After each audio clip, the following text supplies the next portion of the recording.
This is an ethnic problem. President Gbagbo really planted hatred, division, ethnicity in that part of Côte d'Ivoire.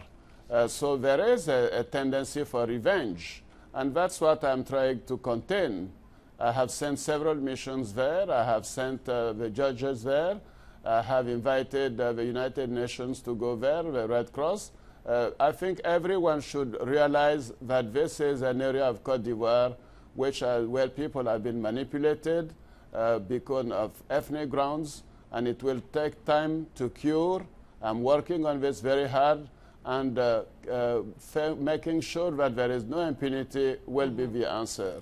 But we have to have the facts first. And that's what I'm trying to do. Well, let me just ask you also about those who, speaking of facts, there are an estimated almost 700,000 Ivorians who've left their homes because they're afraid of these ethnic clashes and being targeted because of their ethnicity.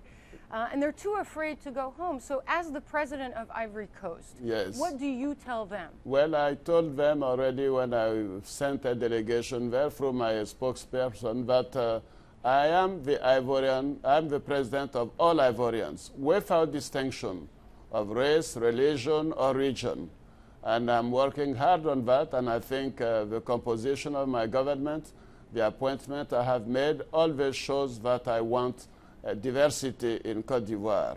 Now, unfortunately, division has been planted in this country, hatred has been cultivated, and I think we should try to eliminate that. I will make the commitment that my term will be devoted to reconciliation. It is important for Ivorians to get back together as it was 20, 30 years ago. But let me ask you, who then is giving the orders to some of these militia who back you politically? Who is giving them the orders to go ahead and target? As I said, Madam, no one is giving them order. You see, some of these people who are attacking some others had their fields, their plantation, which had been taken by some others. Now they're going back to get their lands. So this is actually an economic issue based on tribal confrontation.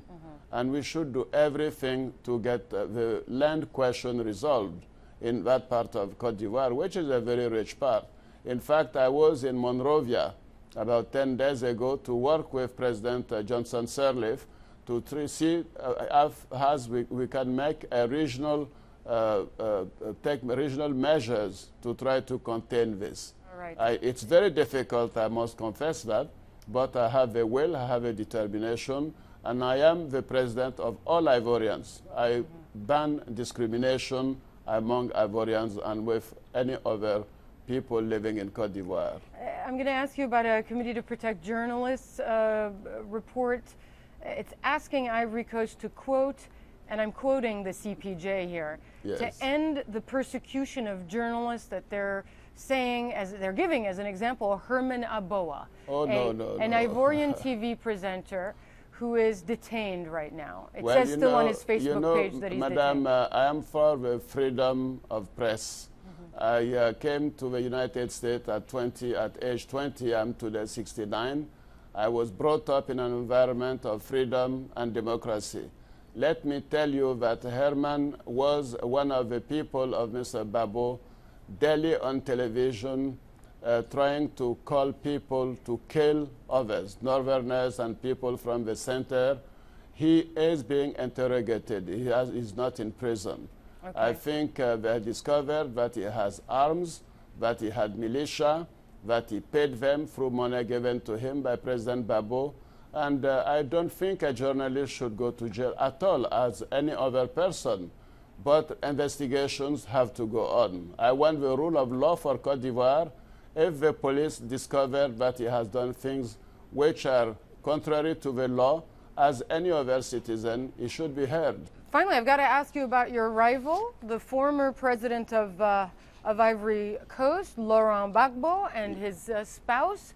Where are they now? Well, Mr. Gbagbo is under house arrest in the northern part of the country. He is living in the presidential house in the north.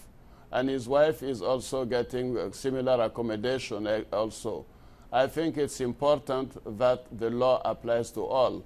But I want him and his wife to be treated with dignity and consideration, because at some point he represented Côte d'Ivoire. When the judges have finished their job, even if he is condemned to go to prison, he will continue to be in a house, because it's important to honor the function of President of Côte d'Ivoire, even if you are judged as a criminal. But these are on issues of corruption, on trying to perpetrate a coup d'etat for the 5 months. We have more serious crimes, crimes against humanity, war crimes, which we have transferred to the International Criminal Court. So would you hand over former President Gbagbo to the ICC? Yes, I think if they find enough facts, which I have no doubt about, he should go to the International Criminal Court. Okay, so if there is an indictment issued against him, then yes, your government would cooperate with the ICC? Yes, very much so. Thank you, President Ouattara. Thank you so much for being on CNN with us. Thank you, madam.